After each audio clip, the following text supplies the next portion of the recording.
Dicho esto, hermanos, comenzamos entonces con el primer tema y comenzamos introduciendo. Primeramente, tengo que decir que en este estudio tendremos la oportunidad de profundizar en las bases que nos llevan a desarrollar una educación pertinente con los niños. Qué importante es enriquecer adecuadamente la parte intelectual de los niños. El error común en los padres, maestros e iglesia también en general es pensar que los niños aprenden solos, que no necesitan de un guía. Son pocos los padres que quieren invertir tiempo, dinero y energía, principalmente por lo que les decía antes. Estamos tan ocupados en las cosas del día a día que no queremos invertir ese tiempo que es de tanto valor para poder formar el carácter, el intelecto, las emociones, la voluntad de nuestros hijos. La formación, hermanos, académica es importante, pero la formación cristiana es fundamental. Recuerden eso, la educación secular o académica es importante, pero la educación cristiana es fundamental para el desarrollo del niño, del adolescente. Eh, Hermanos, maestros, padres e iglesia, hoy yo quiero desafiarles para que busquemos el crecimiento integral de las futuras generaciones. Ellos son los que nos van a representar, estos niños son los que van a ser, qué sé yo, jueces, doctores, hablando de medicina, científicos, qué sé yo, ellos van a ser los pilotos del día de mañana que nos van a transportar de un lugar a otro. Esos niños van a ser las personas que van a prácticamente a crear una sociedad eh, o darle seguimiento a la sociedad que ya estamos nosotros inmersa. Entonces necesitamos formarlos bien para que ellos puedan hacer su trabajo como debe ser. Las bases principales que vamos a presentar en este estudio son de experiencia como padre y maestro. Son mi experiencia en algunas ramas que vamos a tocar en esto. No pretendo ser un experto en la materia ni tampoco un curso de psicología infantil. No, no se trata de eso. Pero sí me gustaría concientizar a los maestros para que amen a sus estudiantes y para que les enseñen sin importar las capacidades intelectuales, morales y espirituales de cada uno. Todos luchamos con diferentes situaciones que son difíciles en la vida. Así es de que, hermanos, tenemos que conocer a nuestra clase, tenemos que conocer quiénes son, cómo se desarrolla. Me gusta mucho lo que el doctor Hendrickson dice. Howard Hendricks tiene una frase que dice, si dejas de aprender hoy, tienes que parar de enseñar, porque no tienes más que enseñar. Esa es una frase muy importante para analizar, porque lo que Hendrickson está diciendo prácticamente es que nosotros tenemos que estarnos actualizando con las nuevas corrientes, tendencias que se desarrollan en este mundo. Por ejemplo, hoy vivimos en una sociedad eh, neomarxista, podríamos llamarlo, donde la ideología de género ha entrado en todos los niveles de la sociedad. Y cuando hablo de todos los niveles, le estoy hablando incluso de la misma iglesia, ha entrado ahí. Y nosotros debemos estar actualizados con estos nuevos movimientos que atentan contra la dignidad de la familia cristiana, atentan contra la dignidad de la familia ortodoxa. Entonces debemos de estar nosotros familiarizados con estas cosas. La iglesia necesita, es una necesidad, eh, necesita personas capaces y capacitadas para hacer un ministerio pertinente. Y es nuestra responsabilidad comenzar esta tarea a temprana edad. Por eso es que entre más temprano nosotros comenzamos esta tarea, más oportunidad tenemos de cambiar a las bases de esta sociedad liberal en la que vivimos. Las neuronas, las capacidades de retención y motivaciones son asombrosas cuando en un niño. Es entonces que nosotros tenemos que darle información. ¿Por qué? Porque ellos no tienen ninguna preocupación en sus mentes. Nada. Ellos no se preocupan ni por lo que van a comer, ni por lo que van a vestir, ni por nada se preocupan. Entonces, ellos están enfocados en lo que deben de estar enfocados, en ser niños. Es ahí donde nosotros tenemos que buscar todas las oportunidades que tenemos para darle una enseñanza, especialmente una enseñanza cristiana. Sin embargo, según el tiempo va pasando, y la vida va golpeando a la persona, nuestras capacidades van cediendo también. Además de eso, recuérdense que el mundo en el que vivimos es un mundo contaminado. Todo eso llega a que poco a poco el cuerpo va cediendo a todos los problemas o enfermedades que se desarrollan. Así de que entre más temprano comenzamos la capacitación de nuestros hijos, más oportunidad de formarlos bien tenemos. Se puede enseñar de diferentes maneras, hermanos, utilizando diferentes métodos, pero hay un solo fin. El fin de la formación es educar. Ese es el fin, educar. Los responsables de la enseñanza son los maestros, no es nadie más. Es el maestro responsable de la formación académica, intelectual y espiritual del niño. De hecho, el ministerio de la docencia es uno de los 5 ministerios otorgados a la iglesia de parte de nuestro Señor. Ustedes pueden ver eso en Efesios capítulo 4, verso 11, donde se le entrega a la iglesia apóstoles, profetas, evangelistas, pastores y por último docentes, que son responsables por la formación de la iglesia, son responsables por la formación de los niños también. El error que cometemos muchas veces como iglesia es que creemos que los niños no necesitan ser formados, que para eso están los padres o para eso está la escuela. Ese es un error garrafal, porque nosotros debemos, como iglesia, tenemos que tener un ministerio infantil que desarrolle a los niños a otro nivel. El Señor fue el que instituyó a estos maestros. ¿Para qué? Para que impacten al pueblo, para que impacten a su generación.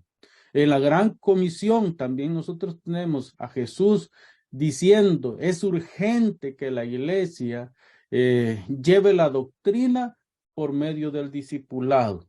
Por medio del discipulado. Hay que discipular. El Señor, antes de mandarnos a evangelizar, nos mandó a hacer discípulos. Discípulos a la medida de Jesús. Discípulos según el método de Jesús. Así de que la gran comisión está muy cerca también de este tema. La gran comisión de Dios para la iglesia es formar a un pueblo que conozca y que viva para Él. Estamos hablando de conocimiento, práctica, conocimiento, práctica. Nosotros necesitamos fomentar esto. Este fin solo se puede lograr a través de un proceso racional transmitido por educadores que conocen la ciencia de la educación y las necesidades primarias de un estudiante o de los estudiantes, si queremos generalizarlo. Por eso queremos motivarles para que ayuden a otros a enseñar según lo que hemos visto. El fin.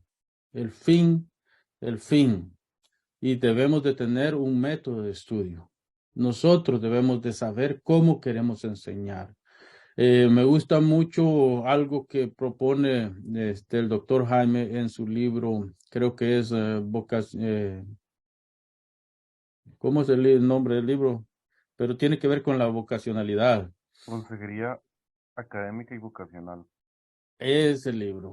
El hermano propone algo muy importante y es que no todos aprendemos de la misma manera. Hay algunos que aprenden viendo, otros aprenden oyendo y otros aprenden tocando. Entonces, todos aprendemos de diferentes maneras. Hay personas que son muy buenos viendo y tienen una mente fotogénica, creo que se llama ese término. De todas maneras, es como que le sacan una foto a la parte que están leyendo y queda registrado en su cerebro. Otros no, otros es escuchando. Por eso los audios son muy importantes, porque una persona que es buena con ese método puede escuchar sermones, conferencias, incluso libros. Hoy podemos hacer que los libros, que la computadora nos lea los libros. Entonces, aprende oyendo. Y hay personas que aprenden tocando, entonces hay que sacarlos al campo, hay que llevarlos a la vegetación, hay que llevarlos afuera para que toquen, para que vean, para que escuchen. De esta manera nosotros estamos desarrollando un método. Es urgente tener un método de enseñanza. ¿Cuál es la base entonces de la educación infantil? La orden de Dios para Israel fue clara y contundente en la segunda ley, es decir, Deuteronomios, desde el capítulo 4, verso 1 y 2, capítulo 5, verso 1 y el capítulo 6, verso 1 al 9 que leímos. Escucha, oh Israel. Ahora recuérdese que acá hay algo que nosotros debemos de ver. Escuchar no es lo mismo que oír. Una persona procesa diferente la información cuando escucha. Oír, podemos oír un ruido. De hecho, yo acá donde estoy escucho que oigo que los autos pasan ahí por la carretera que está cerca de mi casa. Se puede oír el ruido del viento, de los pájaros, pero no le estoy prestando atención a lo que está pasando aquí. De eso prácticamente es de lo que está hablando el Señor acá. Escucha, retén, aprende, detente a meditar en lo que yo estoy por enseñarte. Es la ley de Dios. Uno de los grandes problemas que nosotros tenemos hoy es que hay iglesias y predicadores enseñando que no es necesario guardar la ley, pero no especifican qué ley. Entonces están confundiendo al oyente. No es necesario guardar la ley ritual que se guardaba, pero la ley moral de Dios es para siempre. Tenemos que guardar esa ley moral. Y por eso es que Dios está recordándole a Israel, hoy que van a entrar a la tierra de Canaán, pongan cuidado a las palabras de su Dios, guárdenlas, atesórenlas, enséñenlas, transformen las vidas. La única manera para transformar vidas es a través de la ley de Dios, que apuntaba al evangelio, que apuntaba a lo que había de venir más adelante. Cristo cumpliendo a perfección la ley, ¿sí? La ley ceremonial, pero sobre todo la ley moral de Dios, cumpliendo la perfección. ¿Por qué? Porque ahora Cristo ha cumplido la ley y al cumplir esa ley, nosotros también podemos cumplirla por medio del sacrificio de Cristo. Cosa que antes de Cristo nadie podía cumplir a perfección la ley moral y aunque cumpliera la ley ceremonial, no podía cumplir la ley moral. ¿Por qué? Porque el que fallaba en uno de los puntos de los 10 mandamientos se hacía reo de toda la ley. Ese es el gran problema que había para Israel. Ahora el Señor está diciendo, escucha, oh Israel, la ley del Señor tu Dios que yo traigo hoy a tus oídos. Hoy la traigo a tus oídos. Yo soy el que la traigo a tus oídos. Capítulo 4, verso 1 y 2. de Deuteronomio. Escucha mis estatutos, leyes, que te mando hoy. Presta atención a mis palabras. Cuida de ponerlos por obra. Pero primero, presta atención. Si quieres vivir en paz en la tierra que yo te doy, tienes que guardar esta ley. Estas palabras se repiten nuevamente en el capítulo 5, verso 1. Y luego en el capítulo 6, verso 1, verso 3 y verso 4. En el verso 3, especialmente del capítulo 6, Moisés pasa del oye al ponlo por obra. Oye, a ponlo por obra. Y en el verso 4 da la razón de por qué ponerlo por obra. En el verso 4. Primera razón, Jehová es tu Dios. Él es tu Dios. Y un Dios celoso del pacto. Un Dios celoso de la alianza. Un Dios celoso de su santidad. Y en Levíticos, una y otra vez dice, sé santo porque yo soy santo, dice Jehová el Señor. Entonces, por eso, ahora los detiene Moisés y les dice, pueblo de Israel, hoy que van a entrar a la tierra, esto pasa oye, a ponlo por obra. ¿Cuáles son las razones? Vuelvo y repito, Jehová es tu Dios. Segundo, Dios es una perfecta unidad, porque Jehová uno es. No hay otros dioses como Él. No, Él no se une con nadie más. Él es una perfecta unidad. Esta es la segunda razón que da. Es decir, Dios es el único Shema.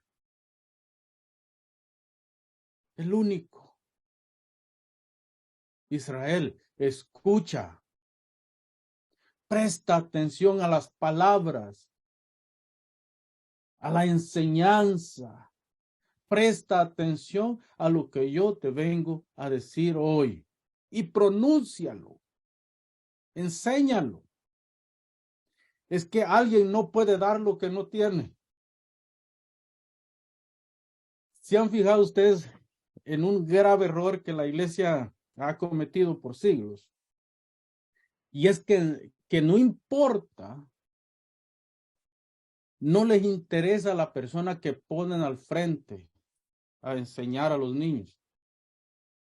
Porque en la mente de la mayoría de los líderes de escuela dominical, no sé cómo le llamarán en su país, pero Centroamérica, la mayoría de iglesias le llaman superintendencia, escuela dominical. Entonces, estas personas, hay algunos que ni siquiera saben leer y escribir bien. Y los ponen por alguna razón, tal vez tengan un don, tal vez, y los ponen. Y luego ellos vienen y ponen a maestros que no están capacitados y nunca capacitan. A mi criterio, pero eso es algo muy personal como pastor, la persona que enseña a los niños es la persona que mejor capacitada debe estar para hacerlo. Porque va a sentar las bases de una formación doctrinal, teológica, para la nueva generación. Si no lo hace, hermanos, si no sabe cómo hacerlo, hay que enseñarle. Es nuestra responsabilidad enseñarle. Entonces, hermanos, la enseñanza tiene un lugar de valor en el reino de Dios, tiene un lugar importante en el reino de Dios. La enseñanza va desde el corazón de Dios hasta el corazón del hombre. Esa es la verdadera, el meollo de la enseñanza, desde Dios al hombre. La enseñanza, hermano, cubre un papel fundamental en la iglesia. Enseñanza, aprendizaje. Todas las veces que yo he dictado este curso he aprendido algo nuevo. ¿Por qué? Porque uno aprende enseñando y enseñando aprende también. Hermano, Dios dispone el intelecto al aprendizaje. La imagen de Dios en nosotros está vigente y se va restaurando cada vez más. Dios dispone a que nosotros aprendamos. ¿No es glorioso esto, hermanos? Dios inicia esta obra en la persona. Por eso es que Él dice, oye, atiéndeme, escúchame, razona conmigo, pon atención. Y la lista puede seguir. La obra de Dios comienza en la parte racional del hombre. Tiene que transformar su manera de pensar. Por eso es que el apóstol prácticamente nos dice que llevemos cautivo todo pensamiento a la obediencia a Cristo. Necesitamos aprender.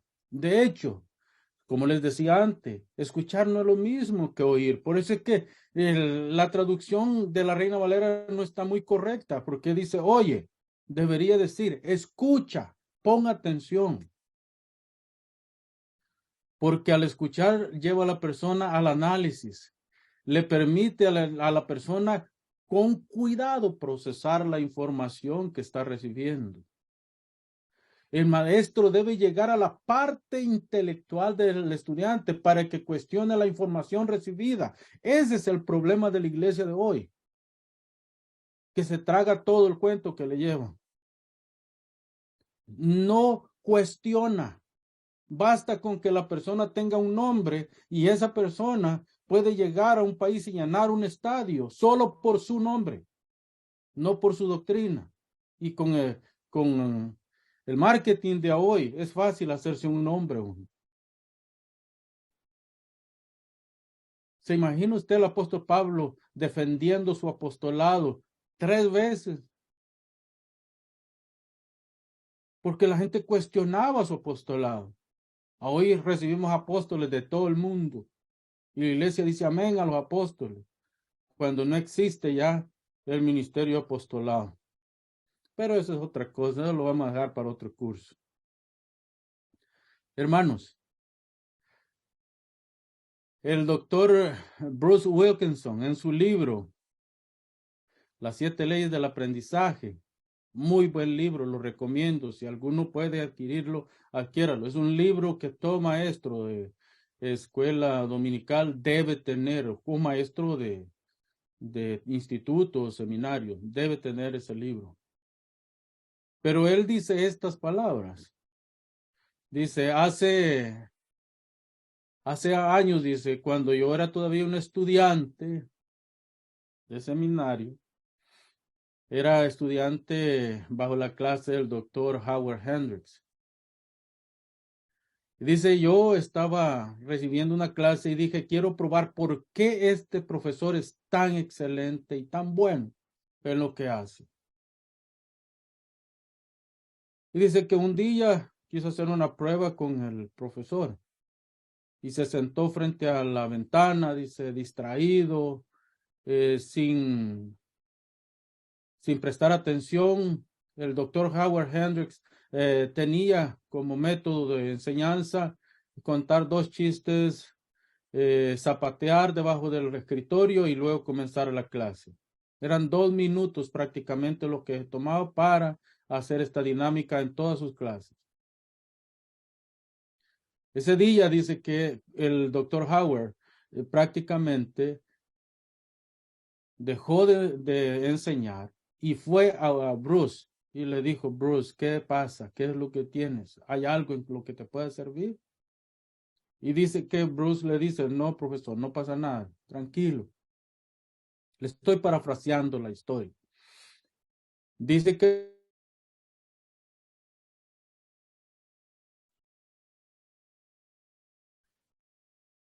los segundos después iba detrás el doctor Howard a saber qué era lo que pasaba con Bruce, porque algo no estaba bien. Normalmente era un estudiante atento, dedicado, Y ese día estaba distraído y parecía que había problemas con él. Sale él y va prácticamente detrás de Bruce. Y nuevamente le pregunta, ¿hay algo en lo que te pueda servir? Mira, nunca te he visto de esta manera. Me gustaría saber si tienes algo, si está pasando algo en tu casa. El doctor Bruce finaliza con esta palabra: ese día entendí, ese día comprendí por qué es eficaz, por qué es efectivo el doctor Howard en su clase. Dice, la razón principal es porque se preocupa por sus estudiantes. Esa es la razón de su eficacia en la enseñanza, su preocupación por sus estudiantes. Ahora, hermano, asumo que la mayoría tiene un ministerio, que hace algo en la iglesia, ya sea que sea profesor o pastor o no, qué sé yo, pero hace algo para el reino.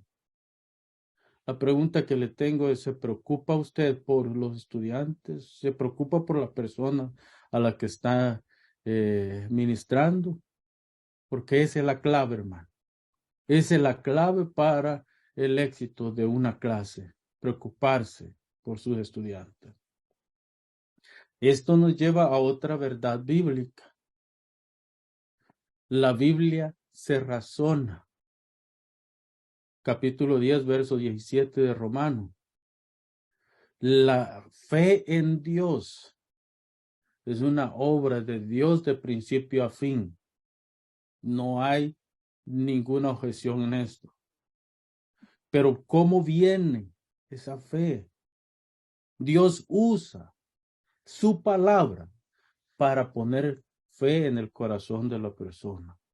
Dios usa su palabra para llevar a la persona al conocimiento, especialmente el conocimiento de su amado Hijo.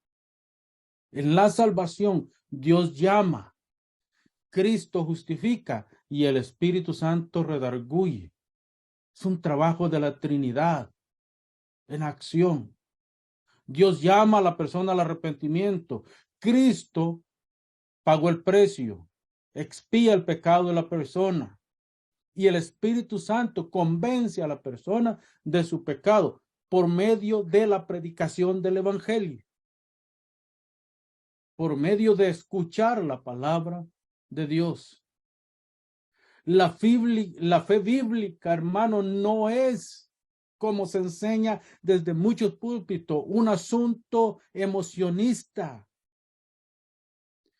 La fe bíblica es una fe que se razona. Por supuesto que esto siempre con la ayuda del Espíritu Santo. ¿Por qué? Porque la idea de la predicación del Evangelio es salvar a la persona. Salvar, transformar, llevar a la persona al conocimiento de la verdad. Y nadie puede conocer la verdad si no es por un proceso. El apóstol Pablo, en 2 de Corintios, capítulo 10, verso 5, dice que hay que derribar todo argumento que está en la parte intelectual, que debe ser sometida a la obediencia de Cristo. Aquí el apóstol Pablo toca dos principios importantes en la enseñanza-aprendizaje. El argumento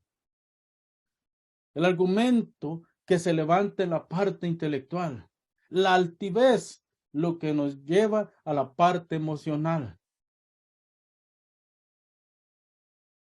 Entonces, nosotros necesitamos procesar esta información de acuerdo a la palabra de Dios. Cuando la razón y las emociones son direccionadas al conocimiento de Dios, siempre van a dar como resultado la transformación de la persona. Siempre.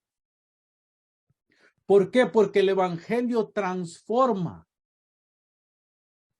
Y es en este contexto que nosotros debemos prácticamente de enseñar a los niños a conocer a Cristo desde la edad más tierna posible.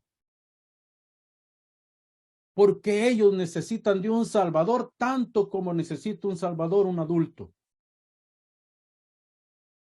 Porque no hay tal cosa como la que dice Juan Jacobo Rousseau, que el niño nace siendo inocente, pero la sociedad lo corrompe. Eso es una mentira del enemigo. El niño nace siendo tan pecador como un adulto. El tiempo solamente revela lo pecador que es. Me gusta una frase de Paul Washer que dice, nosotros no pecamos porque somos pecadores, más bien somos pecadores porque pecamos. O sea, nosotros no pecamos, hermanos, porque queremos, sino que pecamos porque somos pecadores. Esa es la razón esencial. Cuando la razón, hermanos, y las emociones son direccionadas a Dios, estas siempre van a tener como resultado la transformación de la persona. Pero hay que entender algo, esta transformación puede ser negativa o positiva, doctrinal o herética. Eso depende en parte del maestro, del contexto, y si no, ¿por qué existen los mormones, los testigos de Jehová, etcétera, etcétera, etcétera?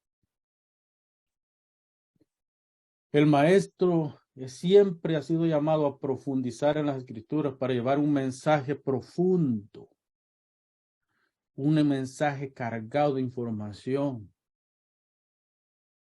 Dios siempre ha sido innovador y los maestros tienen que guiar o tienen una guía principal, y esta guía principal es el Espíritu Santo. Ese espíritu que los lleva a profundizar y a llegar más adentro en el conocimiento, innovar. Como maestros debemos cada vez más presentar una clase atractiva, a la vista, al oído, pero con una información sólida, doctrinal.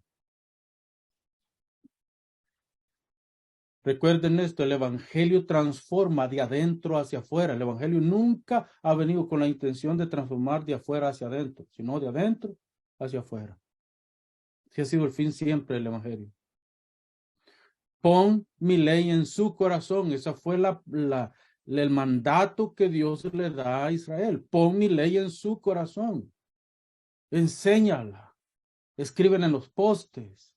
Escríbela en las puertas. Escríbela donde la puedan ver todo el tiempo para que no se olvide de mi ley. El evangelio se enseña, no se transmite por obra milagrosa o por herencia, como arguye la Iglesia Católica Romana. El evangelio no es una herencia de mis padres. El evangelio descendió del cielo. Es por eso, hermano, que debemos de ver cuál es el fin del evangelio. Esa es la transformación del corazón de la persona. Por eso la enseñanza debe comenzar lo más temprano posible y así se asegura que los resultados sean positivos a temprana edad. Ese es el fin del evangelio. De hecho, el proverbista nos llama a la atención con el verso en el capítulo 22, verso 6 que leímos al principio. Instruye al niño en su camino y aun cuando fuere viejo, no se apartará de él. La recomendación es a hoy, los resultados el día de mañana. Ahora, ¿cuál es el fin de toda esta obra? Si conectamos el capítulo 22, verso 6 de Proverbios, tenemos que conectarlo con el Nuevo Testamento, tenemos que ir a la carta del apóstol Pablo a los Efesios en el capítulo 4, verso 12. ¿Cuál es el fin? La perfección de los santos. El perfeccionamiento de los santos. Ese es el fin último que buscamos con la formación. Esta perfección solo se puede ser obrada por el espíritu de la palabra. que cobra vida en el interior y va perfeccionando a la persona y va llevando a la persona a la medida del varón perfecto. Esto, Cristo. Hermanos, algunos componentes de la enseñanza. En el tiempo antiguo, la información era pasada de forma oral. En la antigüedad no tenían facilidades como las que tenemos hoy nosotros. De hecho, no existía ni la imprenta para ellos. Todo era hecho a mano y por eso se transmitía esta información de forma oral. Los ancianos se sentaban a instruir a los más jóvenes. Las mujeres ancianas se sentaban a instruir a las mujeres más jóvenes. Esa era la guía que seguían ellos. Ahora, ¿cuáles serán algunos componentes, por ejemplo, de la educación judía? La ley o la Torá. Los primeros 5 libros de la Biblia componían la Torá y estos, hermanos, eran usados para enseñar al pueblo en la ley de Dios. Ya ustedes conocen la ley de higiene, las leyes gerenciales, las leyes éticas y morales, en fin, todo lo que involucraba la ley. Israel había pasado a ser una nación y como tal debía tener 3 cosas importantes para ser una nación. Necesitaba territorio, Dios le estaba dando un territorio nuevo para habitar. Necesitaba personas de 70 y tantos que entraron a Egipto con Jacob y José. Salieron aproximadamente 4 millones. Ya había gente, ya había personas, ya había pueblo para formar la nación. Dios los multiplicó grandemente en la tierra que tenía. Pero ahora viene la otra parte, las leyes. Necesitaban leyes judiciales para poder desarrollarse en la tierra. Dios les sostuvo en el desierto de Palestina para entregarles las leyes y ordenanzas con las cuales iban a conducirse en la tierra. Los judíos leían la Torá el día sábado, desde muy temprano en la mañana hasta muy tarde en la tarde. Ese era su trabajo, memorizar. Hacían que los niños memorizaran la ley desde muy temprano. Y no estoy hablando de los 10 mandamientos, sino que estoy hablando de la Torá como tal. De hecho, memorizaban los primeros 5 libros de la Biblia.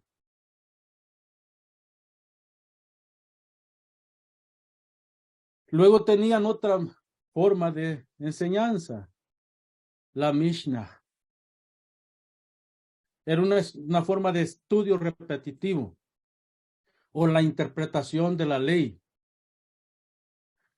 Así de que a la ley más tarde también le agregaron la Mishnah. Este documento es un cuerpo exegético de leyes judías que recoge y consolida la tradición oral judía, desarrollada durante siglos, desde los tiempos de la Torá hasta después del exilio. Este documento se citaba oralmente todos los sábados como parte de la liturgia de Israel. Esto iba paralelo a la Torá. Luego tenían un tercer método de enseñanza. Era el Talmud. Literalmente esto significa estudio o enseñanza. Es principalmente el estudio.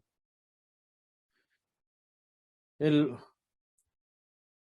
texto rabínico, prácticamente, de eso se trataba. El Talmud ha influido a la vida de los judíos, quizás más que el Antiguo Testamento en general.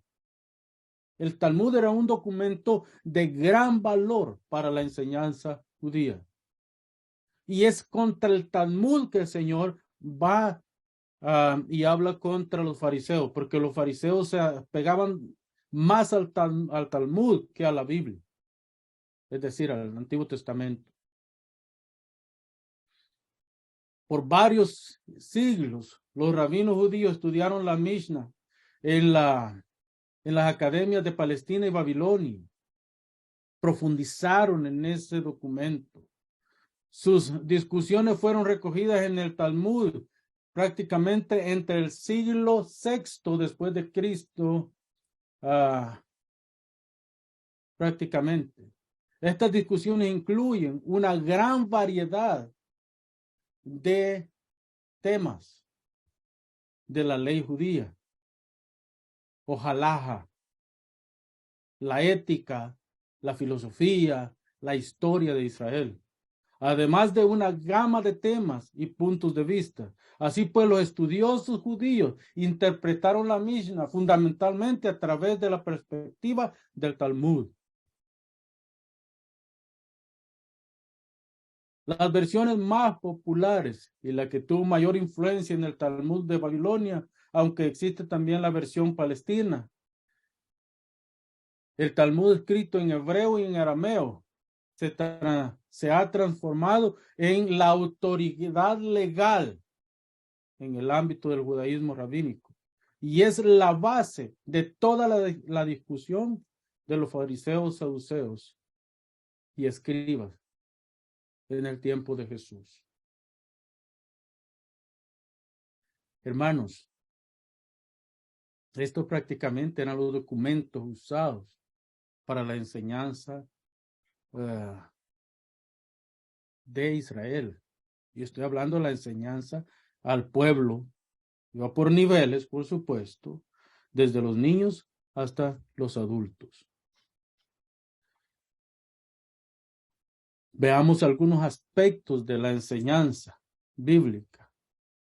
Tenemos 4 aspectos, o por lo menos yo desarrollo 4 aspectos de la enseñanza bíblica desde Deuteronomios capítulo 6, verso 3 al 7. Observemos cada uno de ellos. La palabra que uso, el acrónimo que uso, es open. Es una palabra inglesa que quiere decir abrir. En Deuteronomio capítulo 6, verso 3 al 7, dice: escucha con atención las palabras que Jehová pone en tus oídos. Apréndelas para que puedas comunicarlas a los que te oyen. Vuelvo a lo que dije antes. Nadie puede dar lo que no tiene. Si una persona no se capacita, ¿cómo puede capacitar a otros? Y les tengo una buena y una mala noticia. Les digo la mala primero. Si ustedes creen que si incursionan en la enseñanza, algún día van a descansar, malas noticias, nunca van a descansar porque tienen que seguir aprendiendo para poder seguir enseñando. La buena noticia es que Dios va a recompensar todo ese esfuerzo en el día de la glorificación. Y ya lo está haciendo. Por eso es que el Señor dice: escucha y pon por obra. Aprende, enseña. Pero más importante es guardarlas, guardar esas palabras, porque de ellas depende la bendición o la maldición. Para ti y para tu descendencia. Eso es lo que el Señor está transmitiendo. Dios se toma en serio, hermanos, la enseñanza.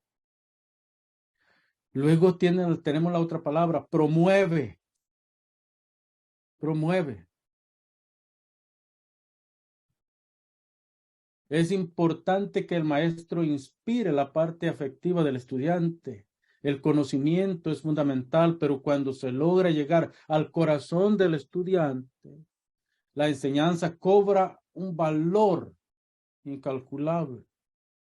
El maestro es responsable porque su enseñanza sea integral, cubra todos aquellos aspectos, afecte todas las partes del ser, intelecto, voluntad, emociones, habilidades, etcétera. Por eso dice promueve. Es nuestra responsabilidad promover la educación. Enseña. Impartir conocimiento. El maestro debe preparar su clase pensando que está enseñando para transformar vidas. El maestro debe poner conocimiento a los pies de sus alumnos, un conocimiento que les sirva para el ya y el todavía no. Es decir, no estoy hablando en términos teológicos, estoy hablando en términos prácticos, históricos y futuristas. Ya debemos de enseñar futuro. Todavía no ha pasado, pero queremos que impacte en el futuro nuestros estudiantes. Así de que debe poner a la orden de ellos sus recursos, su tiempo, su energía para poder llevar a los estudiantes a otro nivel. Pero ¿qué vamos a enseñar? Las normas que Dios nos ha dado. Necesitamos enseñar normas. La ley fue dada como norma de conducta que el pueblo debe adoptar y que define la bendición o la maldición que el pueblo va a recibir en la nueva tierra que Dios le ha dado. Si quiere vivir en paz, debe guardar los estatutos, preceptos de Dios. Si no, va a vivir mal los días que va a estar en la tierra. Y en esto tiene que ver también la abundancia, la prosperidad y la escasez. Dios se toma en serio este asunto, hermano. Si el pueblo guarda estas palabras, tendrá una puerta abierta de oportunidad que su fin será conducirle a Dios y vivir tranquilos, tranquilos. De otra manera, Dios desatará plagas, desatará al enemigo para que el enemigo venga contra la persona. En fin, todas estas cosas son las que deben de quedar claro en la mente de los niños. Dios es amor. Eso es lo que se enseña en muchas clases. Es que Dios te ama como eres. No. Dios nos ama a través de Cristo. Por eso nos pide transformación.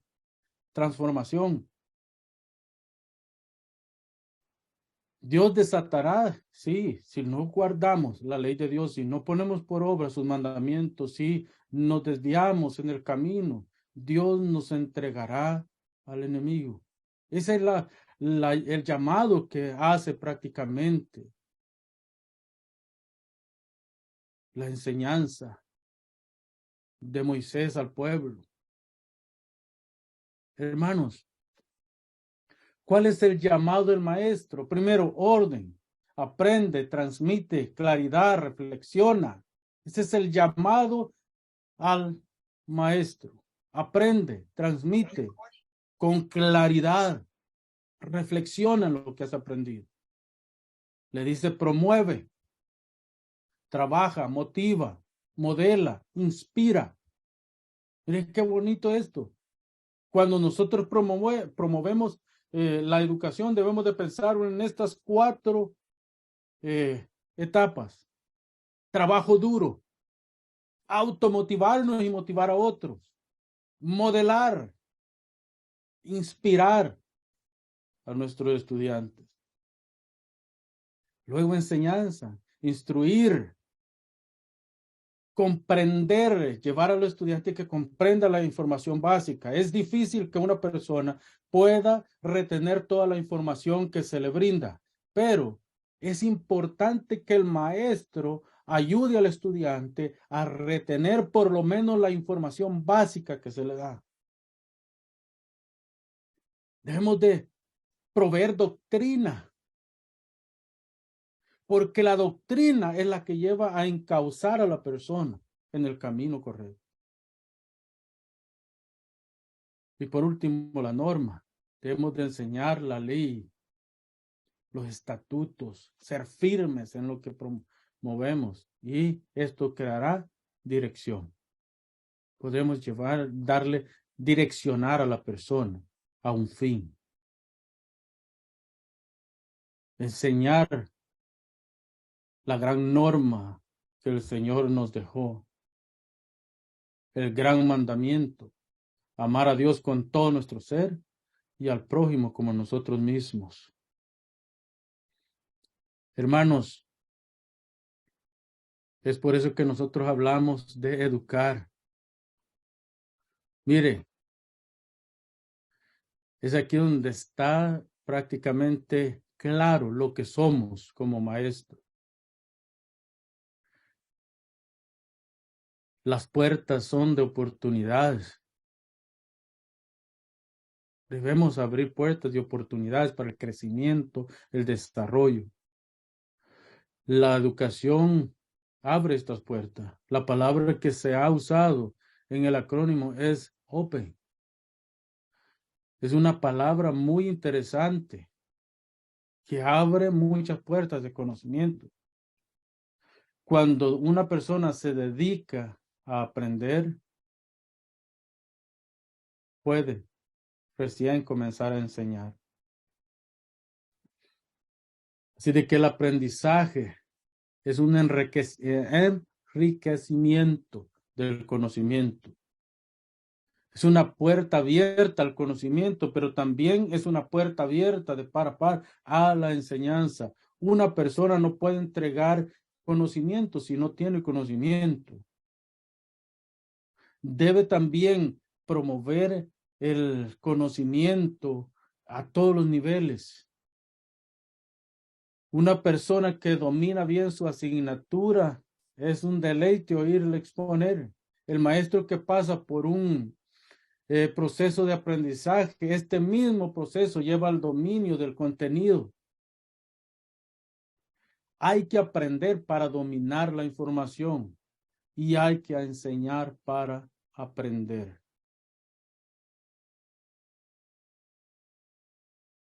Enseñanza es impartir conocimiento. Eso es enseñanza, impartir conocimiento. Es vocación, hermanos. Es vocación. No se trata de solo pararse en un aula de clase y descargar o repetir lo que hemos estudiado. Es asegurarnos que el estudiante está aprendiendo. Es llevar a la práctica con pasión lo que nosotros hemos aprendido. Sin estos dos componentes de la educación, el maestro es una máquina repetidora. Solo repite, repite, repite información. Y hay gente muy buena para retener información, pero mala para comunicarla. Yo tuve un profesor en el seminario que, hermanos, la información era buenísima. Es que cuando llegaba ese profesor mandaba su folleto adelante, uno estaba contento porque era, pero una información excelente la que le mandaba. Pero cuando se paraba a enseñarle, uno le daba hasta miedo cuando decía que se iba a parar a enseñar, mejor lo dejaba solo con mandar el folleto.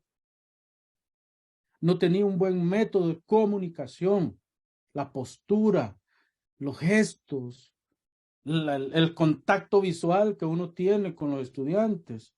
Es que, mire, hermano, estos métodos, como por ejemplo el que estamos usando de Zoom, es bueno, pero no puede sustituirse con el método de enseñanza presencial. Eso de tener esa comunión, el profesor con el estudiante, eso es muy, muy importante. Sus contactos, es muy importante. Ser maestro va mucho más allá que solo pararse en un aula de clase, es mucho más que eso. Y lanzar información es cambiar paradigmas, impartir contenido profundo de manera sencilla, crear puentes de comunicación entre el estudiante y el maestro. Es crear una nueva manera de vida, prácticamente.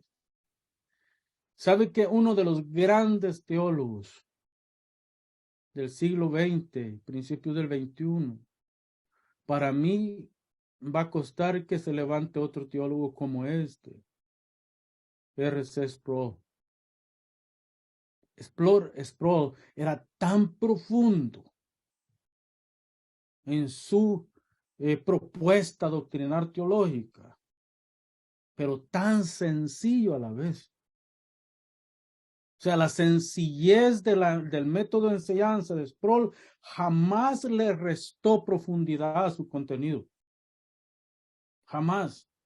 Uno puede entender conceptos teológicos profundos de una manera bien sencilla como la presentaba Sproul. El teólogo de la santidad, así se le denomina. Habló de la santidad de una manera tan profunda, habló de la Trinidad de una manera tan profunda que podía entenderla una persona sin letras. Esa es la clase de maestro que Dios está buscando. Personas que transformen la vida, que no quieran impresionar a los demás. Impresionar no importa. Lo que importa es el conocimiento que se deja en la persona. Personas que quieren utilizar términos elevados en la educación, que a veces ni ellos mismos los entienden bien. Y después mandan a los estudiantes a buscar en el diccionario qué es lo que quiso decir el profesor con esa palabra. Por eso vuelvo al punto. Sproul tenía la capacidad de exponer conceptos profundos con palabras sencillas para que las entendiera cualquiera. ¿Cuál es el alcance de la educación? El alcance primario de la educación es la misión cristiana. Es un alcance misional. Es un alcance. Nuestra teología, nuestra enseñanza, nuestra doctrina siempre tiene que aterrizar con la gran comisión. Porque la gran comisión es el evangelio puesto en acción. Nosotros llevamos el evangelio. Así de que el maestro tiene la oportunidad de hacer misión en su mismo contexto. No necesita ir fuera de su país, de su región, de su ciudad, de su pueblo. No necesita ir fuera de ahí para hacer misión. La misión primera es con los niños de su comunidad. Hermanos, es una puerta abierta al evangelismo transformacional, producto del discipulado, producto de maestros que testifiquen de Cristo en todo lugar y bajo cualquier circunstancia.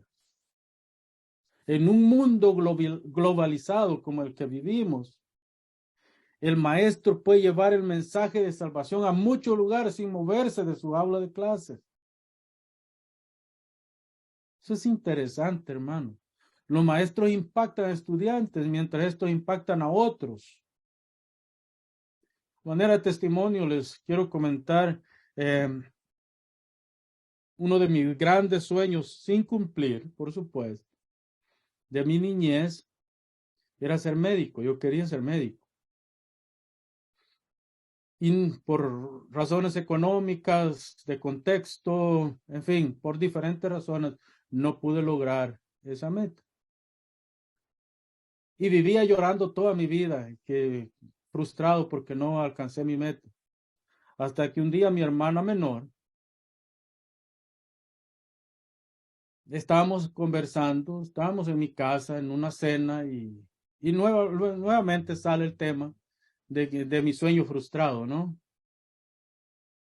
Y mi hermana me dice, ya deja de llorar, deja de quejarte y aprende a contentarte con lo que tienes.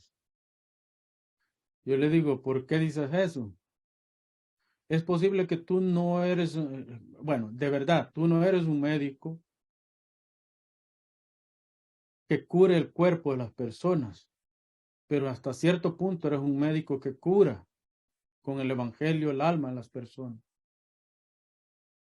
No cumpliste tu sueño de ser médico, pero a la vez Dios te usa como médico para sanar el alma de mucha gente que está quebrada. De ese día en adelante, hermano, yo dejé de quejarme por ello.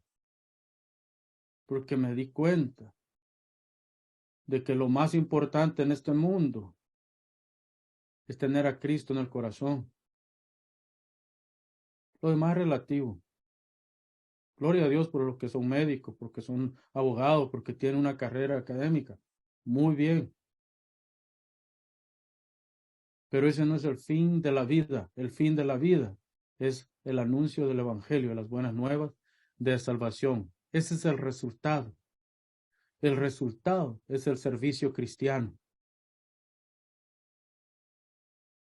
Jesús le dice a los fariseos, hablando nuevamente con los fariseos, les dice en el capítulo 8, verso 21 y capítulo 8, verso 31 y 32. La verdad es la que hace libre a la persona. Y conoceréis la verdad, y la verdad os hará libre. En Juan 14, 6, Jesús dice, yo soy el camino, yo soy la verdad, yo soy la vida, y nadie viene al Padre sino por mí. Hermanos, eso es lo que somos nosotros al testificar de Cristo. Nosotros presentamos el camino, presentamos una verdad con carácter eterno, presentamos la vida, el evangelio transformacional. Tenemos un gran trabajo por delante con nuestras generaciones. No desperdiciemos el tiempo, más bien sigamos hasta la meta, una meta que nos va a llevar al supremo galardón, que es el reino de los cielos. Ese debe ser nuestro principal motivo, llegar al reino de los cielos. En Cristo lo podemos y lo hemos, ya que Él asegura esa salvación para nosotros. Muy bien, hermanos, yo creo que llegamos a la primera parte de esta clase.